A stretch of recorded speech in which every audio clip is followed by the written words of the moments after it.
সামান্য ওই নর সঙ্গে আজ আমার সঙ্গে বলবান সম্মান তাই বড় বড় যোদ্ধাপটে আমার এক এক করে সকলকে শেষ করে দিয়েছে ওই সামান্য মানব হয়ে তাই বলে আমি পরাজিত হতে চলেছি কিন্তু না আমার দেহে যত সময় প্রাণ থাকাবে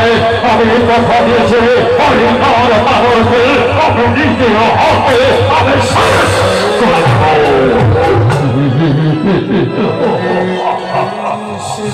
কিন্তু না দেখতে দেখতে 5 দিন হয়ে গেল আমার হাতে যুদ্ধ বন্ধ আমি যাকে ডাকি সেও তো আসে না আমি পাতায় সেও তো মরে যায় কেউ তো ফিরে আসে না তাই তো এই লঙ্কাতে আর কোনো যোদ্ধাপতি নেই তাকে পাঠাবো তাই যাবে মরে যায় এই যাবে ওই নরখানার সাথে যুদ্ধ করছে তাই তো আমি ভাবতে পারছি আমি যাবে তাই রাবণের মান কোষা বড় বুদ্ধি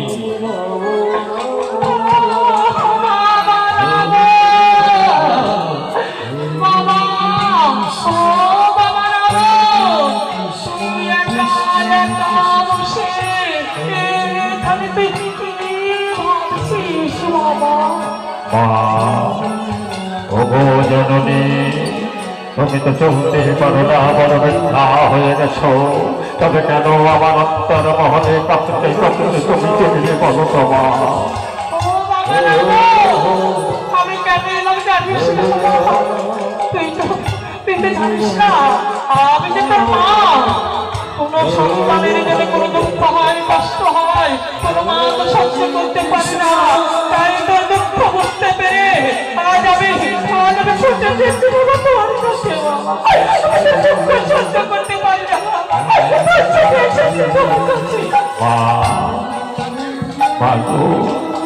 সত্যই তুমি আমার জননী আজ পুত্রের দুঃখ দেখে তুমি ছুটে এসেছো আমার কাছে মা তুমি জানো না বাবা এমন কি দুঃখ জানো আমার লঙ্কাতে সত্যই শেষ হতে চলেছে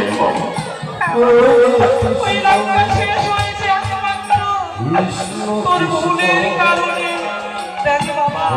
যেদিন থেকে তুই সীতাকে আজ হরণ করে নিয়ে এসেছি বন্দি করে রেখেছি এই রক্তা সেদিন থেকে আমার রক্তা পরে মা ওই সীতার কথা আমার সম্মুখে বলবে না মা ওই সীতাকে সত্য হয়ে আমার ক্ষমতা বলে আমি আজ তাকে ধরে এনেছি বন্দি করে রেখেছি আমার অশোক কারণে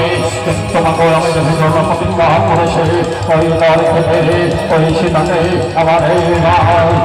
আমার সিংহাসন পাশে রেখে তাকে আমি রাখতে চাই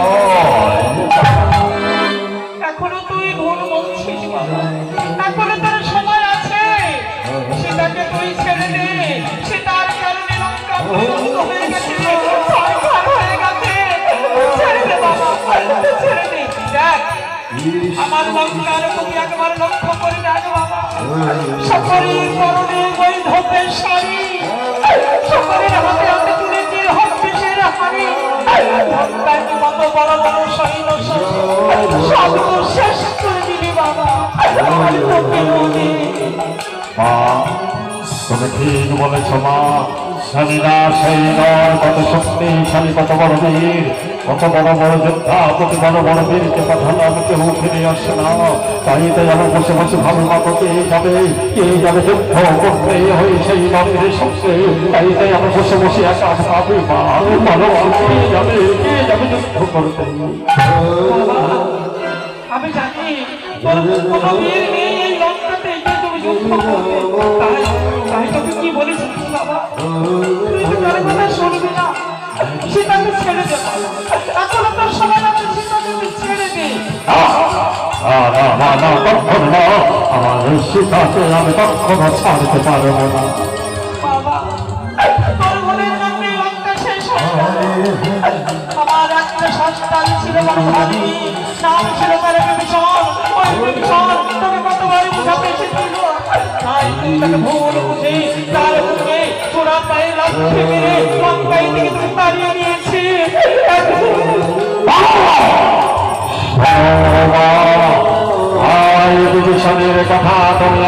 কথা বলবে না। ভাই বিভীষণ আমার ভাই না, ও হচ্ছে ঘরের শত্রু বিভীষণ, কংগ্রেসের গোলাঙ্গার জাতির বেঈমান। আজ ওই সেই মানবের সঙ্গে আশ্রয় করে আজ আমার এক এক করে রাক্ষসের মৃত্যুবাদ তুলে দিচ্ছে সেই মানবের হাতে। তাই লেগে পারত রাক্ষসের মৃত্যুবাদ কোথায় পেল ভালো মানুষ? আজ আমার ধর্ম ধ্বংস করেছে ওই সেই সমাজ একমাত্র সূত্র বিভীষণ। তাই বলছি অবদানে কোনদিন যদি আমার ভাই বিভীষণকে দেখতে পাই, আমি মারবো আমার ভাই বিভীষণকে, তারপরে মারবো সেই মন আমি ভীষণ করেছি। আমি তো বাবা ভুল করছি। এদের কারণে তুই লক্ষণ ছেড়ে চলে যাচ্ছিস। তাই কারো কথা শুনবি না, তোর কথা শুনবি না। কিন্তু এখন তুই কাকে কথা